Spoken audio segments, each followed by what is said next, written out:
de los trastornos del espectro del autismo, estamos muy familiarizados con su trabajo, con sus libros y con sus publicaciones. Rita Jordan trabaja como investigadora y directora de programas de máster en autismo en la Universidad de Birmingham. Es doctora en psicología, especializada en el estudio del lenguaje y áreas de socialización de individuos afectados por el trastorno autista. Ha dedicado la mayor parte de su vida profesional a la investigación y a la intervención clínica y educativa de las personas afectadas por algún trastorno dentro del espectro. En Inglaterra, allá en los años 1990, diseñó programas educativos para los niños con autismo, que entonces, en algunos casos, eran excluidos de la educación. Fue profesora de educación de un colegio de primaria y dirigió un colegio especializado en la educación de niños del espectro del autismo. Ha formado a una gran mayoría de profesionales en el Reino Unido, incluida a mí, ¿te acuerdas? A través de sus cursos en los másters de la universidad. Sus investigaciones se han centrado principalmente en las siguientes áreas: la importancia de aprender y enseñar en el autismo, la evaluación en las intervenciones educacionales y servicios clínicos, la calidad de vida en los adultos con autismo, nuestras nuevas tecnologías, incluyendo la realidad virtual. Con esta lista de méritos y logros, no me queda más que realmente darle la palabra, agradeciéndola el que nos haya concedido el honor de volverla a tener entre nosotros.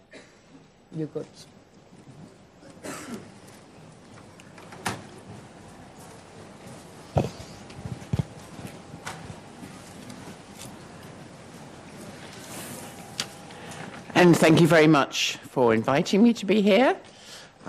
I'm having a slight identity crisis because I started off pretending to be Cathy Lord, but now I'm pretending to be Cathy Lord standing in for Amy Klin. But, eventually I will be myself. Okay. I'm very happy that you got up early enough to come, and we'll get started. To begin with, we start with diagnosis. I think you already have other talks on this subject, so I won't talk very long about it. Just that there are some confusions in the term of Asperger, but in the UK, and I think in other countries, often it is primarily used as indistinguishable from high-functioning autism. In other words, we look at how the person is functioning now, and often the term Asperger is interchangeable with high-functioning autism. Not, of course, officially, but that's how it tends to be used. Of course, most people in this group, when they are children, they are children. And therefore they have the same rights and entitlement as other children. They have the same right to culturally valued education, to the skills, knowledge and understanding that other children have the right to. The difficulty is always in getting the access to that right. In the UK, as in Spain, after all, the inclusion movement started in Spain, in Salamanca. Most people with Asperger syndrome, most children, will be in mainstream schools, as they should be. Unfortunately, it is not always the case that mainstream schools are fully prepared to have such children. So, at the same time as they are being included physically, many are isolated. And very often then they leave school, they may develop school phobia, they may be bullied, parents may be unhappy, and so then they end up in special schools. We even have special residential schools for children with Asperger syndrome. Not many, but it is a sad comment on our inability to provide appropriate education in our mainstream schools, that some children do attend these residential schools for Asperger syndrome. So in the UK, we tend to have eclectic-based approaches, and there is no single approach in any case for the education of children with Asperger syndrome. So the main issue is one of how we can adapt the environment to suit them and enable them to benefit from their mainstream education. And the challenge they present then is because of their atypical development. And because their development is atypical, then our solutions perhaps should be atypical. We cannot just do as we do for other children. We must be aware of their particular learning style so that we can match it. So when we look at their needs then, their educational needs, some of those are common because they are children, so they share needs with other children. Included in that is the right to have an education that is free from fear.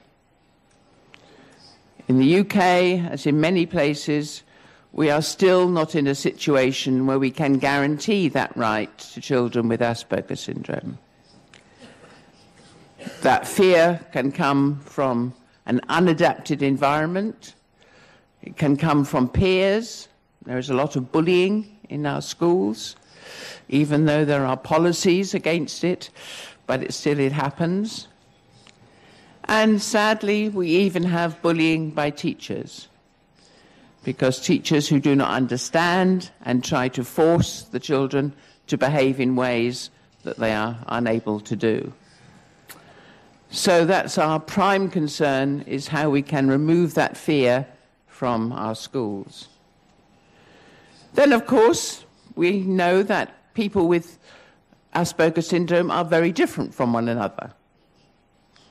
They may have some things in common, but because they have problems with the socialization process, as do all children on the autism spectrum, they are largely on their own in making sense of the world. Most of us don't have to do that. We are socially tutored into understanding the world around us. But when you have an autism spectrum disorder, you have to try and make sense of the world for yourself. And so, of course, each one will make sense in their own way. So the result is that we have to know the individual as well as knowing about their Asperger syndrome in order to make appropriate adjustments. But we do have to know about the Asperger syndrome as well. Because unlike other needs, we cannot just ascertain those needs by looking at behavior. Behavior will mislead us. We have to understand what is underneath the behavior. And we cannot do that unless we know about Asperger syndrome and know about this individual as well. So understanding is the key. We have just finished a research project in the UK where we were looking at experience of mainstream schooling by the parents, by the teachers, by the head teachers, by the local authorities, and by the children with Asperger syndrome and autism themselves. And from all these groups, everyone said that their prime problem was a lack of understanding. The children with Asperger syndrome said that was the main problem, that people didn't understand them. The peer groups said they didn't understand the children with Asperger, the teachers the same, the parents felt the same, and so on. So the biggest thing is to actually increase our understanding and spread what we now know. We know so much now. But our big problem is making sure that the relevant people, the people who are working and living with our children, also have this knowledge. So staff training then is a priority. And they can't just learn techniques. They can't just go and learn a particular method, whether that's whatever the method is. Because being taught a method without being taught that understanding actually disempowers. Because you don't know how to adjust the method, you don't know how to change it to fit this individual, and you don't really understand what to do if things don't go right.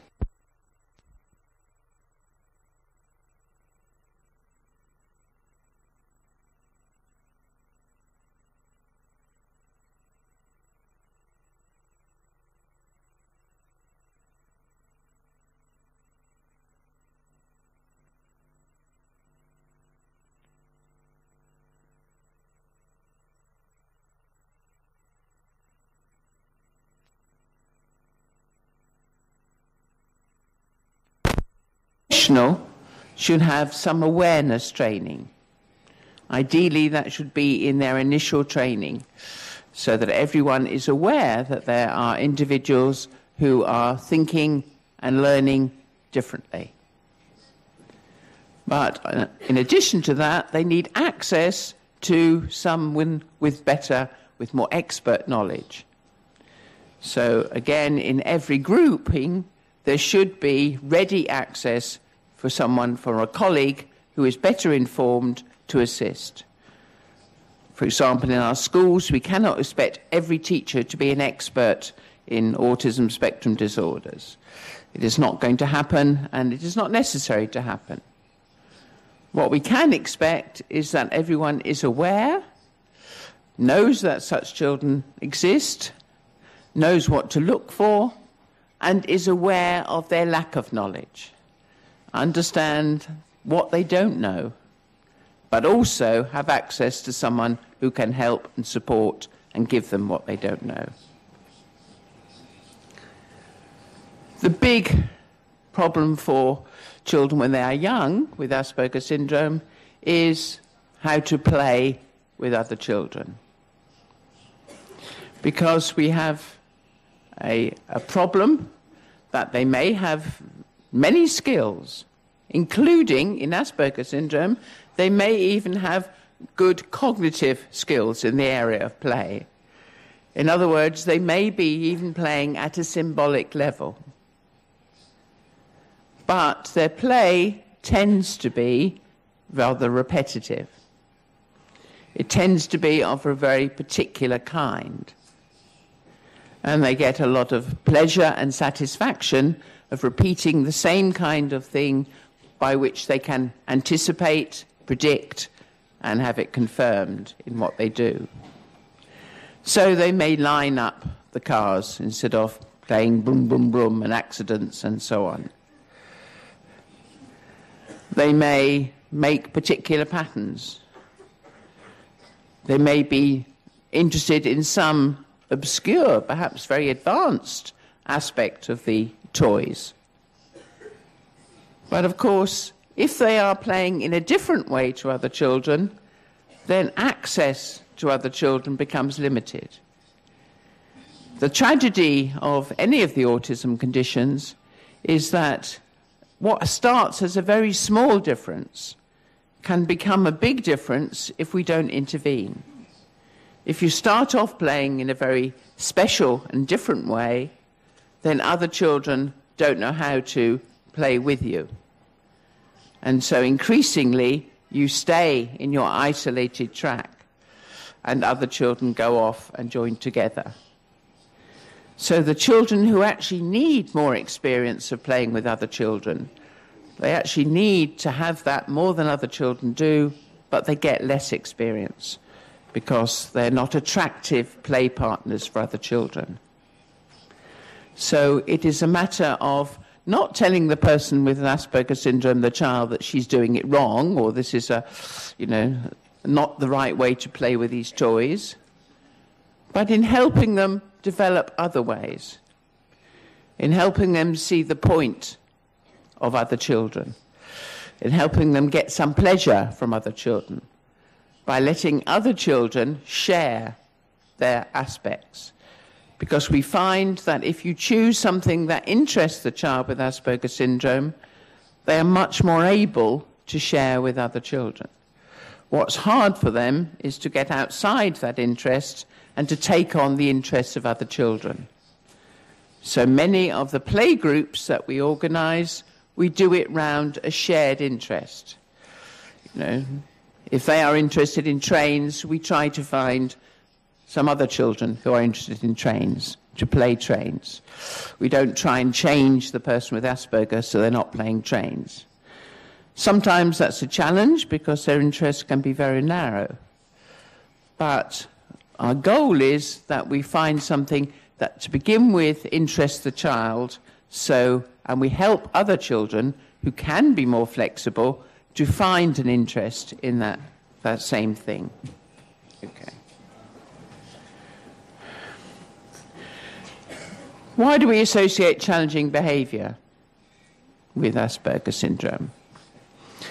Well, for a start, of course, it is not a characteristic of a child. I see my alter ego has come in. I'm very happy to see you, Amy. Good. Challenging behaviour is not something a child possesses, though sometimes one would think so when we hear about children with challenging behaviour as if it was a trait or a characteristic. Challenging behaviour arises in situations where the child isn't coping or where there is so much stress that no one could cope. In other words, it's a response of the child in a situation. And every contributor to that situation has a responsibility for that challenging behaviour.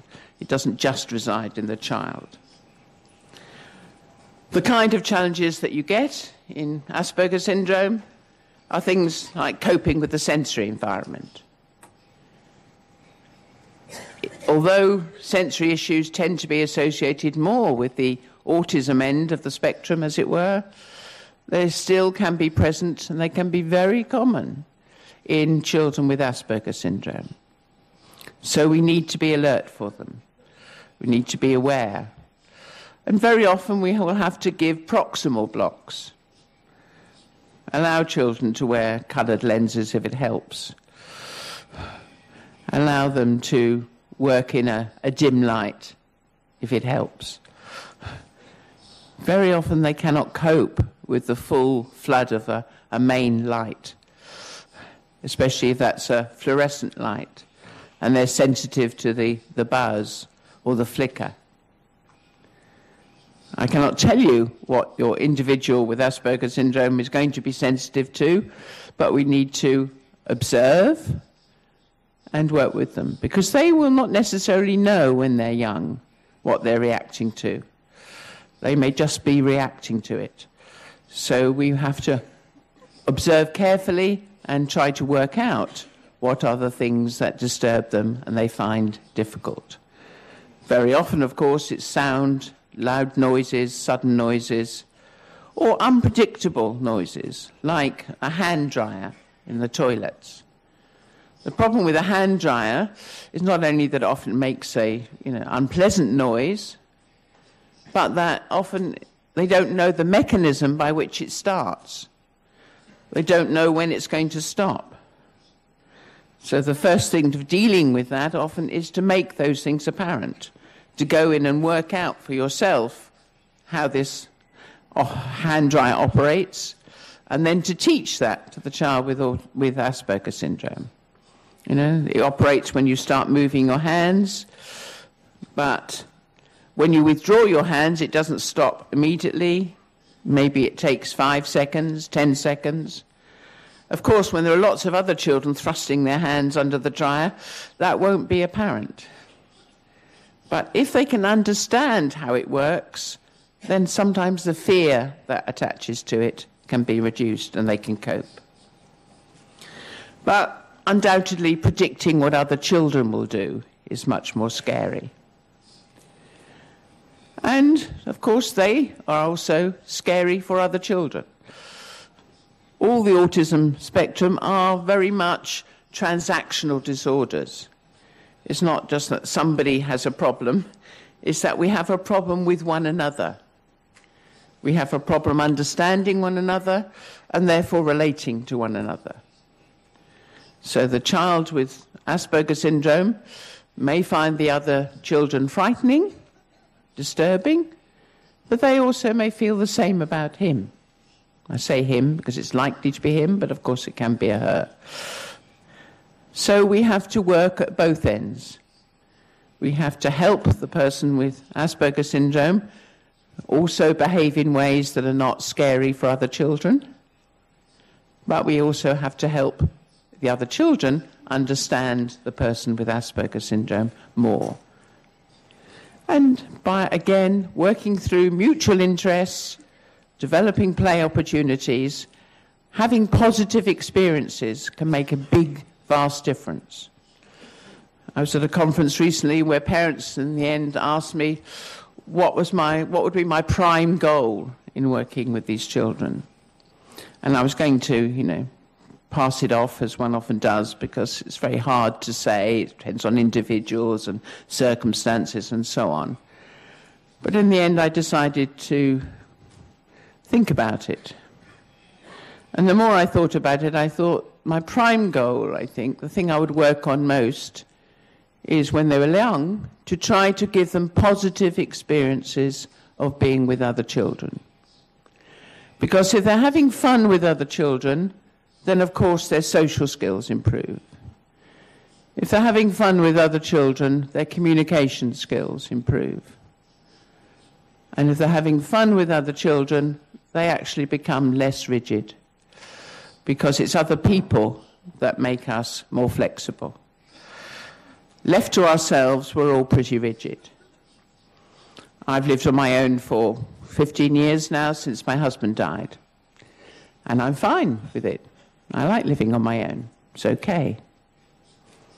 But a few years back, my daughter lived in an area of England which gets flooded. She now lives in New Zealand. It's a long way to go to get away from your mother, but she has gone there.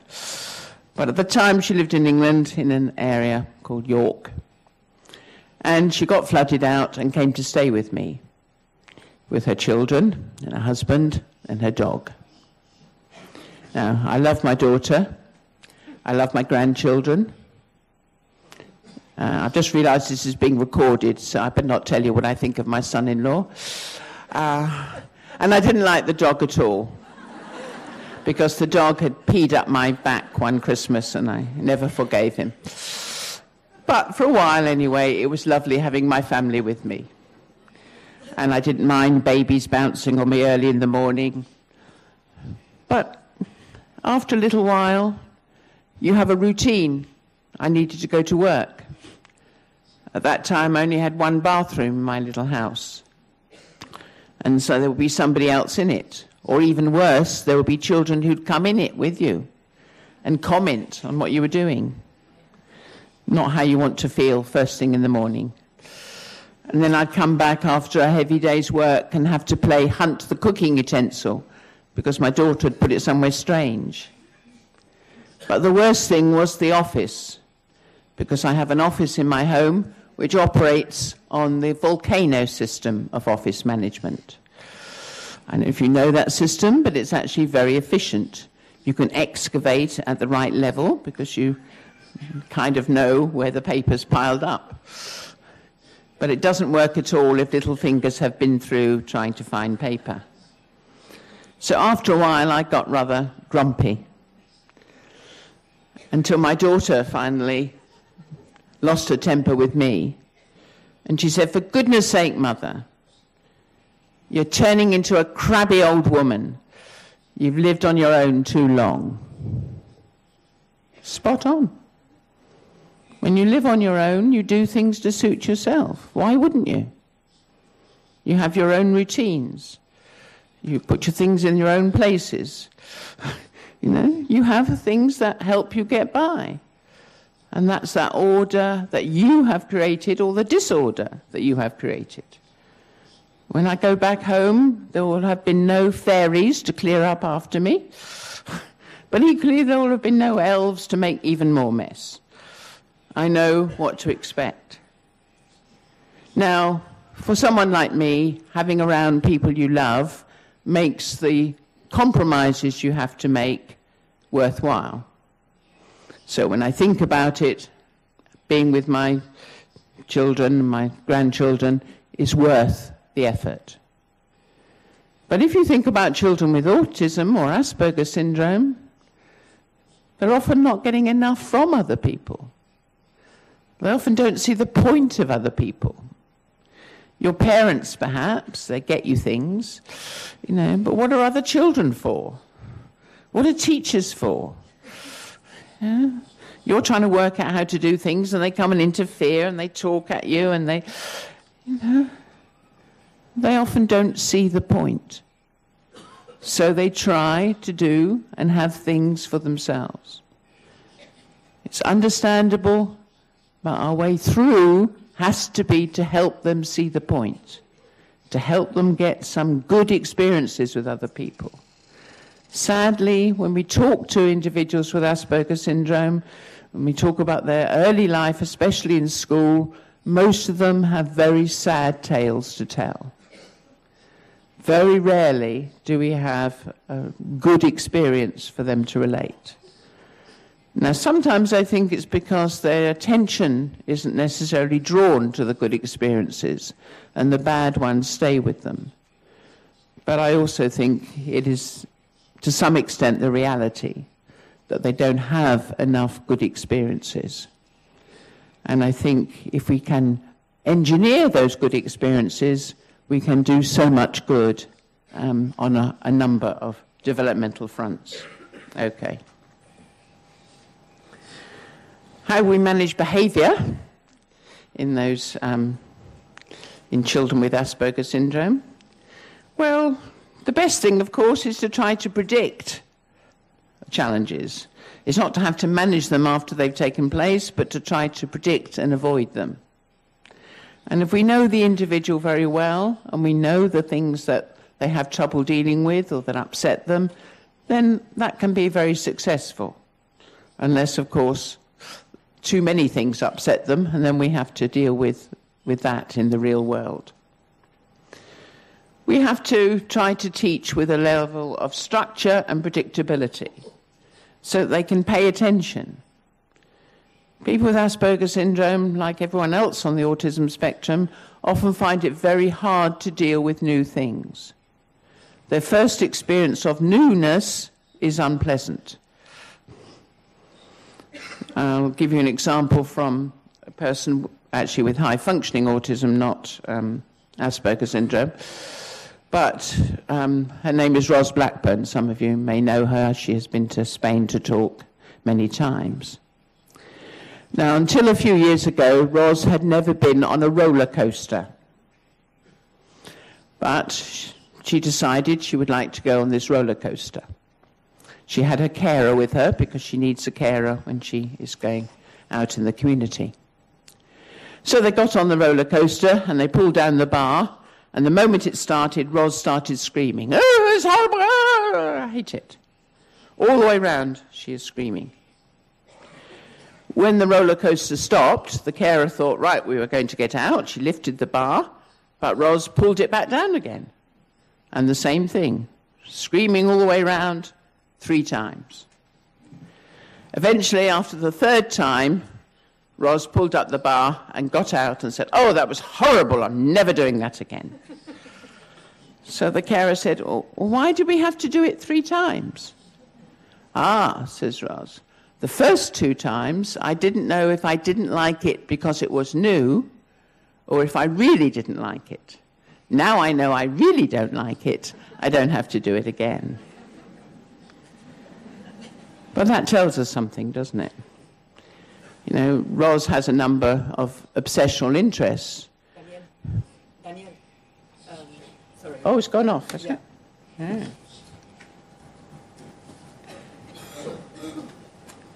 Oh, it's back. Okay. Okay, Ros has a number of obsessional interests. She has a number because we've actually made her have a number. Because some people, when someone has an obsessional interest, they spend their time trying to stop them having that interest. But that's a very destructive way to deal with people.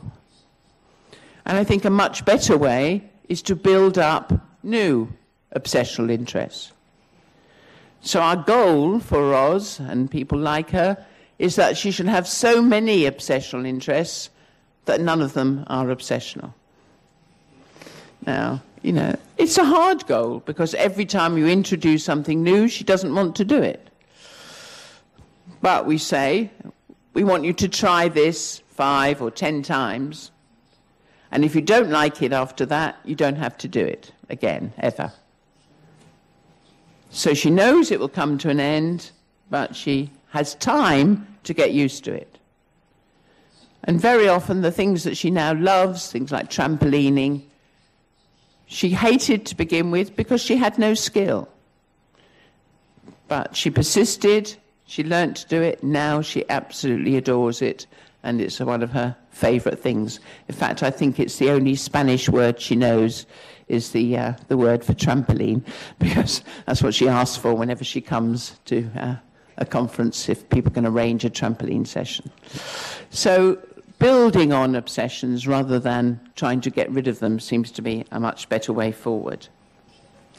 But also with the advantage of the Asperger group with generally good cognitive ability is that we can help them become aware of their stressors, as long as we help them deal with it.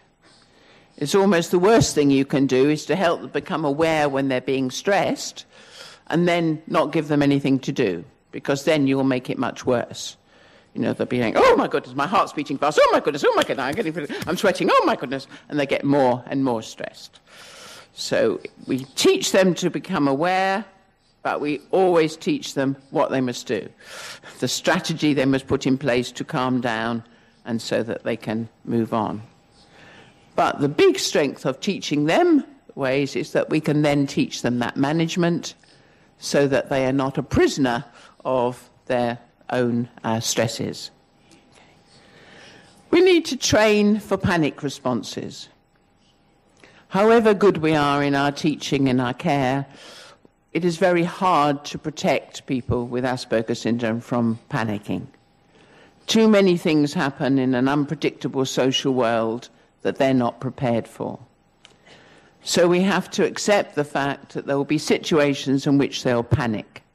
And that's when many of the challenging behaviours arise.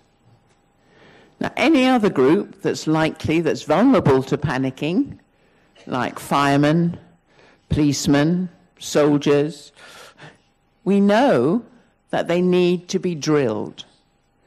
They need to have something that they can do automatically, because when you are panicking, you can't think. You can't problem solve. You have to have something to do automatically to calm you down. So we need to do this for people with Asperger syndrome. We need to give them a little drill, something they practice that they can do automatically. Now, when they're young, we teach them to sit. We usually do a click, sit with a finger click. I saw flamenco the other night. One of those would be wonderful. Little flamenco click. And they sit on the floor. Now, by sitting, they immediately start to calm down. You'll notice that when they get agitated, people begin to raise themselves. They may even jump. Lowering yourself begins to calm you down. Plus, when you're on the floor, you can't move so fast and you can't do so much damage. So what you're buying is a little bit of time. A little bit of time, maybe to clear the other children out of the way, but also to give that person a chance to be reminded of a strategy, to be reminded of something that they can do before they automatically do something that perhaps you don't want them to do. So it's finding something, it's not a cure-all for everything, but finding something that they're trained to do that gives them time to think. Then exercise. You know, there's so much research. I mean, how much more research can you possibly need to show the benefits of having aerobic exercise in managing behaviour, calming stress, and so on. And it needs to be fitted in. You know, there are some places that have, 20 minutes twice a day, which is quite a lot. I've just done a study with a student where it was 10 minutes twice a day, but it made an incredible difference to their ability to manage their own behavior and to keep calm. We need to build it in. We need to actually not necessarily make it contingent, but to build in that stress reducer, which is aerobic activity. We need to give them something else to do. Along with ADHD, people with Asperger syndrome very often cannot control their behavior just by inhibiting it. They have to be told what to do. So you don't say, don't flap, because if you're saying, tell someone not to flap, you immediately open up many thousands of things you might do with your hands. The thing that stresses people with Asperger syndrome a lot is having to make decisions, having to make choices, and now you have millions of choices. So for a moment, they might obey you, and then they're worse than ever, because when they're stressed, they flap more. So if you want them not to flap, you have to teach them what to do with their hands. It has to be hands by your side, hands in your pockets, hands on your head, hands wherever you want them to put their hands, you tell them. And then you'll find someone who wasn't obeying you can obey you. You make it possible for them to obey by giving them something else to do. And we also need to teach consequences, which we'll talk about in a minute, because it's very hard for people with Asperger syndrome often to know the results. It's very hard for them to have an awareness of their effect in the world. People with high-functioning autism and Asperger syndrome often describe the world as like a video. Temple Grandin does that. She's not clear about her own role in it. And often that's very true, especially in relation to challenging behavior. So people with Asperger syndrome may not know where it was in the process that they went wrong.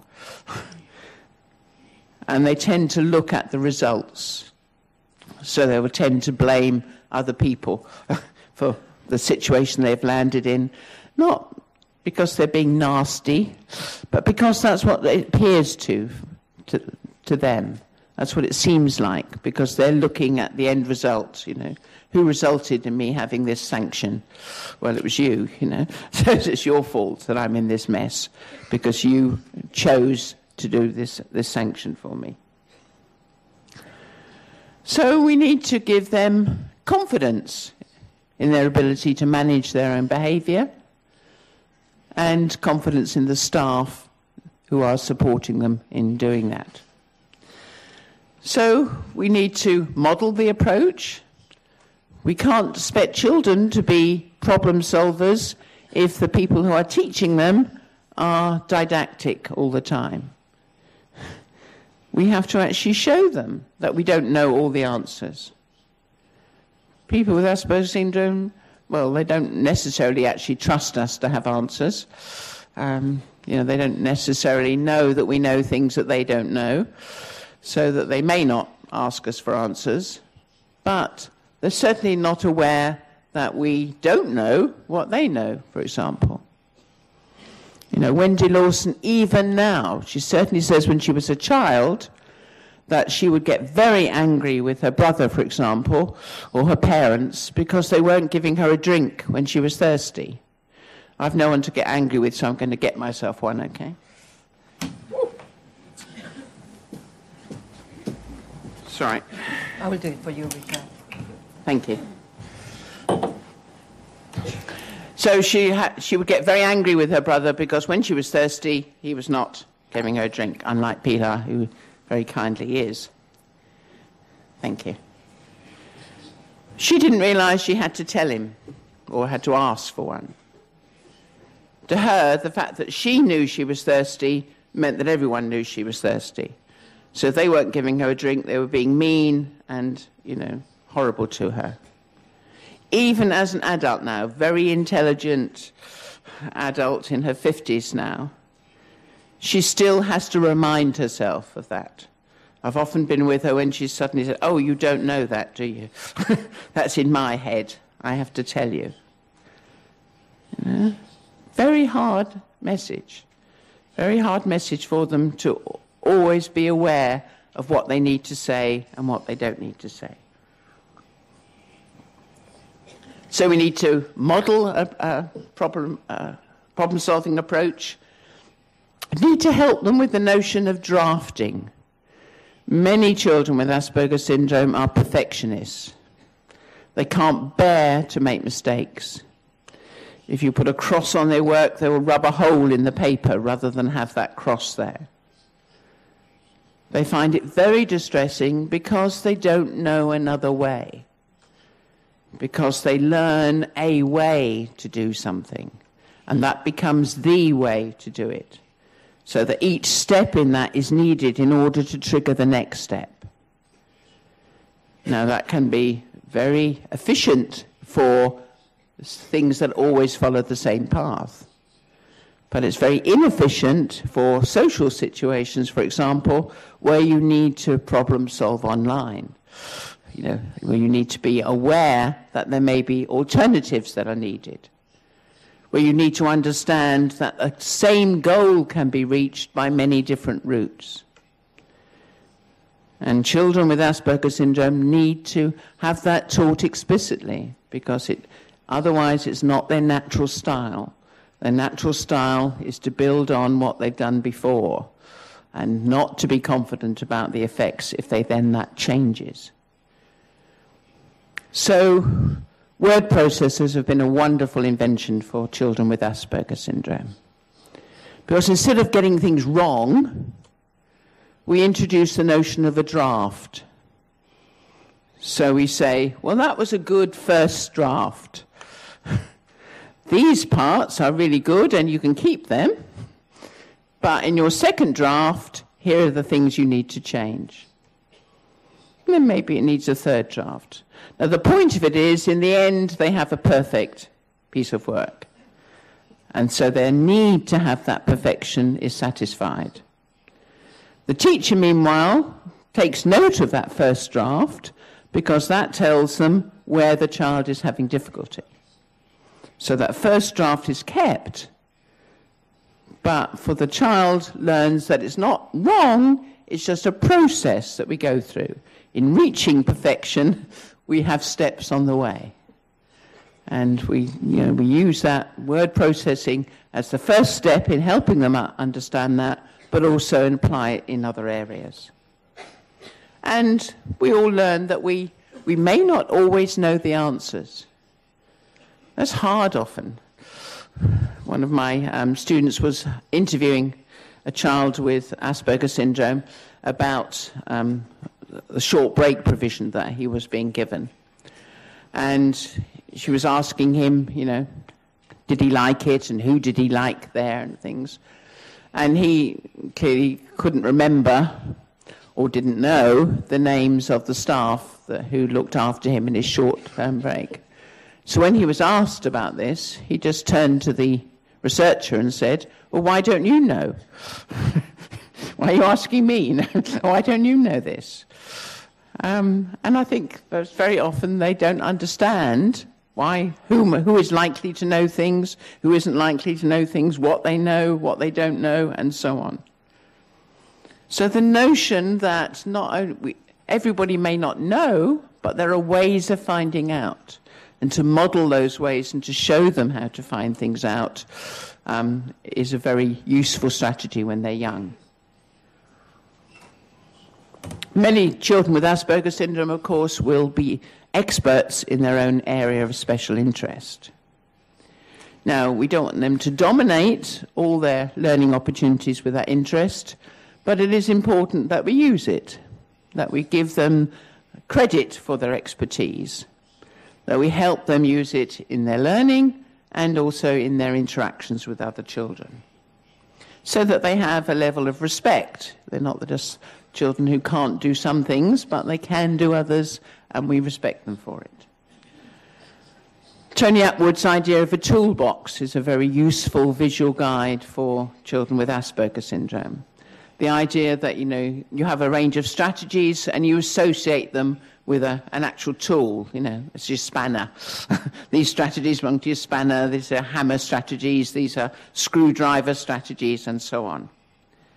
So that the child can begin to think, which range of strategies do I need here? Is this something I need a hammer for? Is this something I need a screwdriver for? It's just a way of conceptualizing and realizing that different strategies are needed for different situations. He also introduced something which I don't think he calls blame blocks. I'm not sure what he calls them. I call them blame blocks. I'll explain what they are. I've used them with my typical grandchildren as well. They work wonderfully.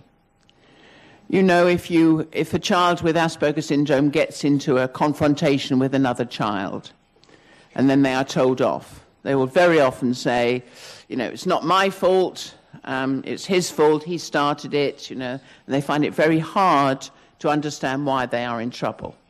Because maybe they are absolutely right, maybe the other child started it. So what this is that we have a little period after such an event where we all sit round and reflect on it. And we have little blocks. That's where the blame blocks comes from. And we give them out according to people's responsibility for what happened. So let us say there's been a fight. A child with Asperger syndrome has hit somebody, and we want to see what happened. So we sit down and we say, well, what happened? Okay, another little child started, he called the child with Asperger syndrome some name, stupid or something. Okay, right, well, that was bad, so he gets 1 block. And there's a little tariff of what blocks are worth. So he gets 1 block. So what did you do? I told the teacher. Okay, that was good. That was a good thing to do. What did the teacher do? She didn't do anything. Well, she deserves a blame block for that, because teachers have to be in this as well. That was bad for the teacher. The teacher gets a blame block. Okay, so what did you do then? I hit him. Well, hitting is worth 5 blame blocks. So here's your 5. Now we can see who's got the blame blocks, and there's a threshold. And 4 is the threshold. If you go over the threshold, then you are in trouble. Now, he did wrong in calling you a name, but he's not over the threshold. The teacher did wrong in not responding, but she's not over the threshold. You hit, you're over the threshold. That's why you're the one in trouble. And when you make it concrete, when you make it understandable, when you make it visual, then they can see that instead of it not being fair, they see that it is fair. It's for the rules. The rules apply, they can understand the rules, and they go with it. Okay. So in our social curriculum then, what are we going to try to do for people with Asperger? Well, try to develop that emotional engagement. That's how they're going to make relationships. They may also benefit from and need direct rules in how to conduct themselves with other children or other people. So social stories and comic book conversations to understand what's going on in people's heads. There's a lovely book, I think, I hope it's been translated into Spanish, I don't know. But in English it's called What Did She Say? What Did She Mean? So it shows the difference between what you can say, that you can say the same thing and mean different things, or you can say different things and mean the same thing. Very hard for people with Asperger syndrome to understand, but very important learning. Now, social stories have been a wonderful invention, very, very useful, but I have a small caveat. I think sometimes children with Asperger syndrome are taught a script for engaging with other people, that gives the impression that they are more socially able than they are. And I liken it to, well, a tourist, someone like me coming to Spain, and I don't speak the language. But I've looked in my little phrase book and I've worked out how to say in perfect Spanish, please show me the way to the post office. So I write all my postcards and I'm very pleased with myself, and I go out on the streets of Seville and I find a nice, friendly looking person and I say in my perfect Spanish, please show me the way to the post office. What happens? The nice Spanish person comes back with a great torrent of Spanish, which I don't understand, which perhaps tells me about the way to the post office, but I don't know because I don't understand. I'd have been much better off if I hadn't bothered with the phrase, if I'd got my postcards, looked like a silly tourist, and waved them at them, and then they would have pointed and helped me. And I think that's what sometimes we're in danger of doing with children with Asperger syndrome. We give them the appearance that they can cope, so people then act as if they can, and then they are lost. So we also, when we are teaching them these little scripts, we need to make sure they have a way of getting out again. We need to make sure that they can say, I don't understand. Please help me. Because these are the ploys that are going to help deflect anger when they get it wrong, if they can actually say, I don't know. But they're not going to be able to say that unless we teach them to say it. Okay. And again, we talked about teaching them consequences. We have a lot of good programs now starting in the UK. Well, some are better than others, which I have a lot of hope for, because they are being used in mainstream schools for all children, because we are increasingly aware that it's not just children with Asperger syndrome who are lacking social skills these days. Many children have problems. You know, they are making their relationships with their gadgets rather than with other people. So we have introduced into the curriculum many ways of addressing what some people call emotional intelligence, social awareness, and so on. So, for example, SEAL is a government program standing for Social, Emotional, and Affective Learning.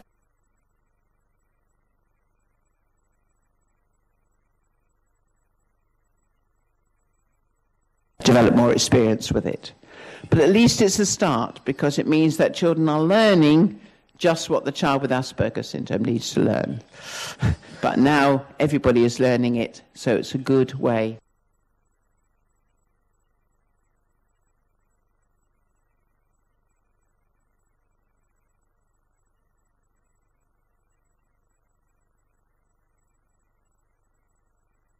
To try and reduce anxiety in adolescents and adults. But they found from research that in fact the group it needed to be introduced to were the 9 to 10-year-olds. That if you waited till adolescent, if you waited till people were already anxious, that this program didn't work. But if you introduced it in the 9 and 10-year-old group, again to the whole class, then it had a protective effect. It helped build up what we call resilience, helping people manage the difficulties in their lives and to cope. And I think we need to spend a lot more effort looking at that whole area of resilience, because some children with Asperger syndrome do very well. And sometimes, of course, that may be luck, maybe, you know, the fact they have very supportive parents, they've been lucky enough to find a very good teacher and so on. But I suspect there are other factors, maybe within child, but maybe in the environment, that we should look at cases of success. The difficulty is, of course, if they do very well, they often don't want to be reminded of the time when they were younger. But I think it's very important that we look at people who are good role models for managing with their Asperger syndrome and see if we can find out what were the key factors that made a difference and help them. But the Friends program is very good. It's not just about having friends, but it's looking at a number of resilience factors that actually help prevent that anxiety later on. Self-appraisal. You know, Asperger's syndrome is not just about not knowing about other people. It's about not knowing about yourself, especially when you're young, because you have to work it all out.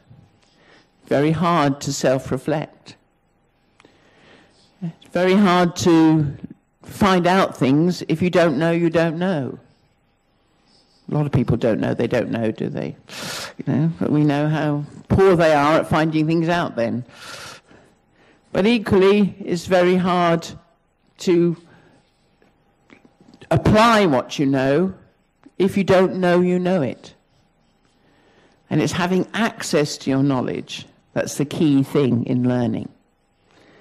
And often people with autism and Asperger's syndrome can learn lots of things, but the problem is in applying it because of developing that access.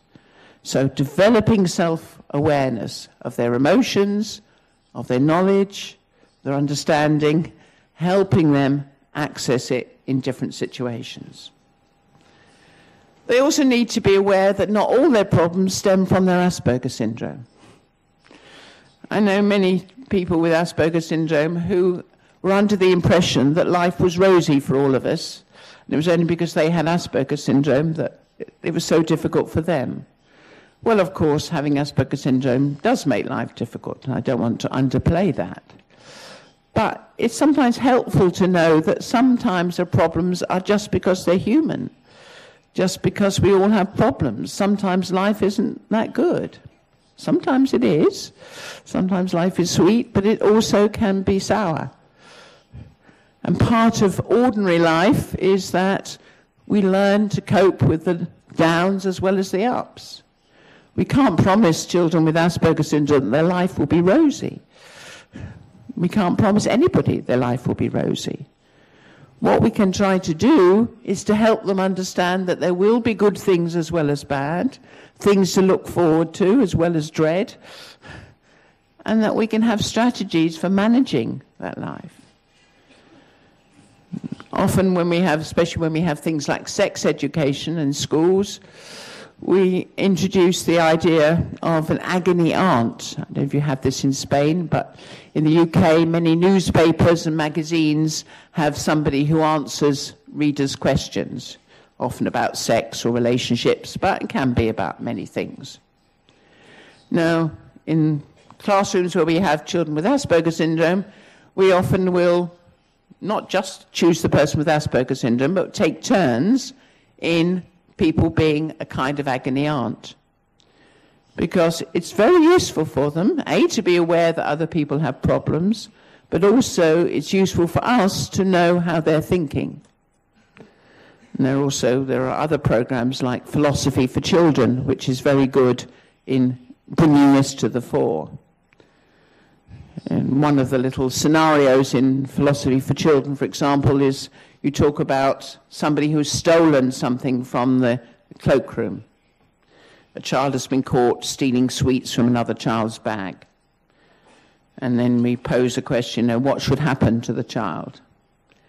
Well, I did that one day in the class involving a child with Asperger's syndrome, and he was very adamant that the child should be killed. He'd done something wrong, let's, chop his head off. Now, I would never have dreamt that that child was thinking like that, and we need to know. If they're thinking in that very, black and white way, we need to know so we can deal with it. So it's a way of bringing out their thinking so we can challenge it and help them challenge it, but also so that they can understand that we all have problems. Planning for failures, we talked about with drafting with word processing is good. Recognizing that things will go wrong, but we can manage. If you're being taught to use a canteen, for example, if they just use the good canteen in the school, where the cutlery is always washed up and nice and clean, how are they going to cope when they go into real life situations and they pick up a fork and it still has some material on it? We cannot, understandably, are going to be very disturbed. So we have to deliberately sabotage. We have to teach them how to operate when everything is good, but then we have to make things go wrong. But before that happens, we have planned for it. We have talked about how sometimes there isn't a fork when you need a fork. What can we do? What are the strategies? Sometimes the fork is dirty. Again, what can we do? And so on. So we need to try and predict problems and to help them develop ways of doing it. Rita, 10 minutes. 10 minutes? Okay. In puberty, we get increased anxiety. It's not a surprise to you all. Everybody has increased anxiety in puberty. But of course, the ways in which we can reduce our anxiety, talking to friends, especially with girls, but even with boys going out and, roughhousing one another, having, physical contact, getting away from the stresses of their lives is very helpful. Often those things are not available to the person with Asperger syndrome. So we need to think, what can we have as an alternative? Because they too need ways of getting rid of their stress. They need ways of actually testing their understanding of their changing body and their changing emotions. And we need to recognize that if we don't deal with it, if we don't deal with anxiety, anxiety can actually become the most pressing problem. It's hard to say because, of course, anxiety changes because it's there in the context of Asperger syndrome. But nevertheless, I've seen many adolescents and then later adults where the main problem now is their anxiety. So the big thing we mustn't do is to act as if we will only work on the Asperger syndrome, as if that's somehow going to affect the anxiety. It may be that they are more anxious because they've got Asperger syndrome, but that doesn't mean that we don't address the anxiety. We have to address the anxiety because working on Asperger syndrome is too long-term.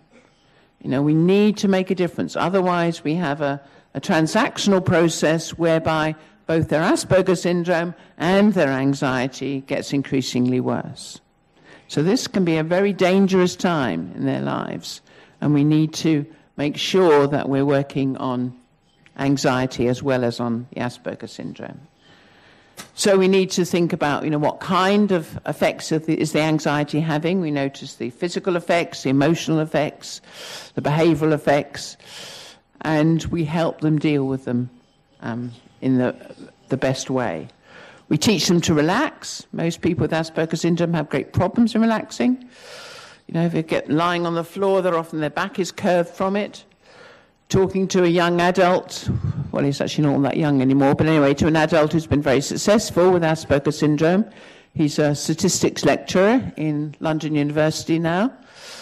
He says he will never go up the greasy pole. He won't become a professor because although he can do his job very well now, he started off just tutoring one-to-one and then he took on more students, and now he can lecture to a big hall and he can do examinations and, he can do all aspects of his work except the office politics.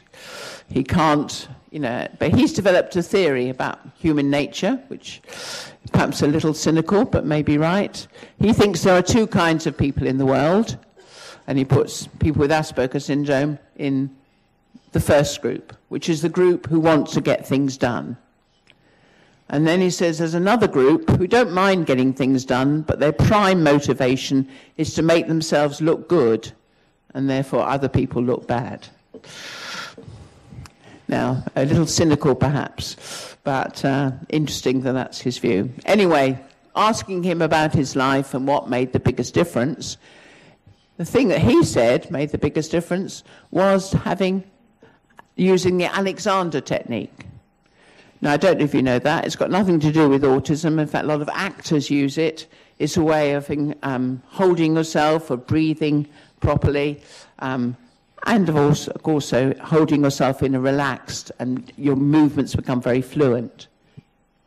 And he said that not only calmed him down, but stopped all the jerky movements that made him stand out among the other people who were making fun of him. So he felt having the period of Alexander technique was the most useful thing. So I think, a lot of relaxation techniques can be used. They need to have a positive attitude to believe that they can make a difference. Exercise again. Diet, especially if they've got a very restricted diet. I don't understand why, though there are sensory issues involved, but often the diet, when they have a very restricted diet, the diet is extraordinarily bad. It's full of high glycemic index foods. Those are foods like highly processed foods that shoot you up on a sugar high, so you're high as a kite, and then you come crashing down. The worst kind of emotional lability that you could imagine if you wanted to control your behavior and manage your behavior. Now, I don't know why they do, but if that's what they're going for, we need, for health reasons, but also for helping them manage their anxiety and their behavior, we need to address the diet. And it's not something that should be ignored, because many people with Asperger syndrome develop anorexia nervosa in there, because it's a control issue. Or they have other reasons. There's a young man in UK who was desperately scared about going into big school. He didn't want to move into secondary school because it was much bigger and he knew people got bullied and so on. So he stopped eating because he knew that if you ate, you grew, you got bigger.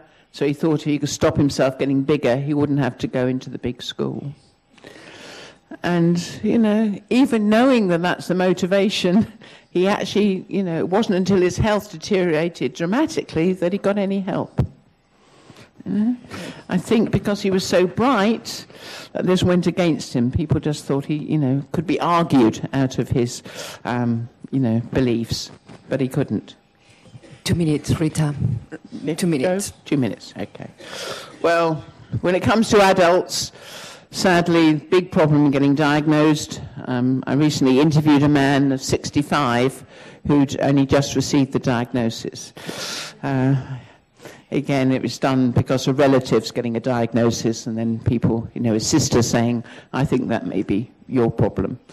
And he was very happy to have the diagnosis, even at 65. He felt it made a difference to feeling who he belonged to and not feeling so isolated and so on. But undoubtedly, we have a big difficulty with adults in the UK because adult psychiatrists tend not to be able to diagnose developmental disorders. So it's not until they get a mental health problem that many people with Asperger syndrome get a diagnosis. And sometimes even then a misdiagnosis. So we have a big educational problem with our adult psychiatrists. This is just guidelines on the kind of behavior that might make you look at and think about Asperger syndrome. Again, trying to provide, if you're going to have a good situation in which they can cooperate, it's about knowing how to arrange the diagnostic interview for the assessment so that you're going to get the best. We've actually produced a guidelines for primary health workers in dealing with the whole spectrum of disorders, which are available online if you want to look at them. We did it for National Health Service in Scotland. Oops. Oh dear. Well, I'm nearly finished, so don't worry. Here it goes. But, a lot can be done. You can get a lot more out of people with Asperger syndrome if we prepare properly. We still have other difficulties. Work. The big problem is trying to find a means of supporting them once they're in work. In the UK, at least, you can get help in getting a job, but it's much harder to find help in keeping a job. And often it's, quite trivial things that people end up losing their jobs over. That if there was support, a young man who didn't wash regularly. Now, especially in England, people will not tell you that. They won't tell you that you smell. That would be regarded as impolite. But instead of that, they will talk amongst themselves, they will talk about you, they won't like you, and then they will find some other reason to get you sacked. Unless we tell people, look, you know, he has Asperger's syndrome, he won't mind you telling him, you just need to be straight. You need to say, look, you know, you're beginning to smell, you need to wash more often, you need to use a deodorant. And if he knows what he has to do, often that can be accepted. But, you know, because it's not our typical behaviour, it doesn't happen. Okay. If we can find a job that suits their interests, one of our young men with Asperger's syndrome in the UK is working in Paddington Station. He's, you know, loves the trains, loves train timetables. He works there in the booth. Other people, if they were in that job, would have to look up in all the books and look on the computer screen. He knows the timetables off by heart. So he's wonderfully efficient at his work. You know, that doesn't always happen, of course, but finding something that fits that nicely can be a wonderful job. Okay. Relationships, it's becoming much more common for people with Asperger's syndrome to marry. We then have issues about nurturance when they start to have children. You know, Gunilla Gerland I met recently and now got 2 children, loves it. But sometimes, you know, loving is not necessarily enough, and I wonder what, you know, if we maybe need to have parenting classes for those with Asperger's syndrome. Not, you know, we need parenting classes perhaps for everybody, not just those with Asperger's syndrome, but sometimes they're asking for help and the help's not really available. So we need to think about it, need to think about, you know, how we foster relationships and also how we help them have a life without a relationship as a positive possibility. Because sometimes they are drifting into relationships because they think that's what you have to do, or because they think that's what other people do. I'll just to end on that, I have a lady in her 40s now with Asperger's syndrome who comes to talk to my students often. And when she was a young woman, she became obsessionally interested in this man. She really was. He was her obsessional interest. And she followed him around and she did everything. And eventually she ended up marrying him. Sadly, soon after marrying him, her obsessional interest changed. And she was no longer interested in her husband, but she found she was married to him. And she says now that, you know, she now blames people for allowing her to continue with her obsessional interest. We have to say that, you know, that's not just because you have Asperger's syndrome. There's a lot of us in that situation. We have to learn to live with it. But there we are. Okay, thank you. Thank you very much, Rita.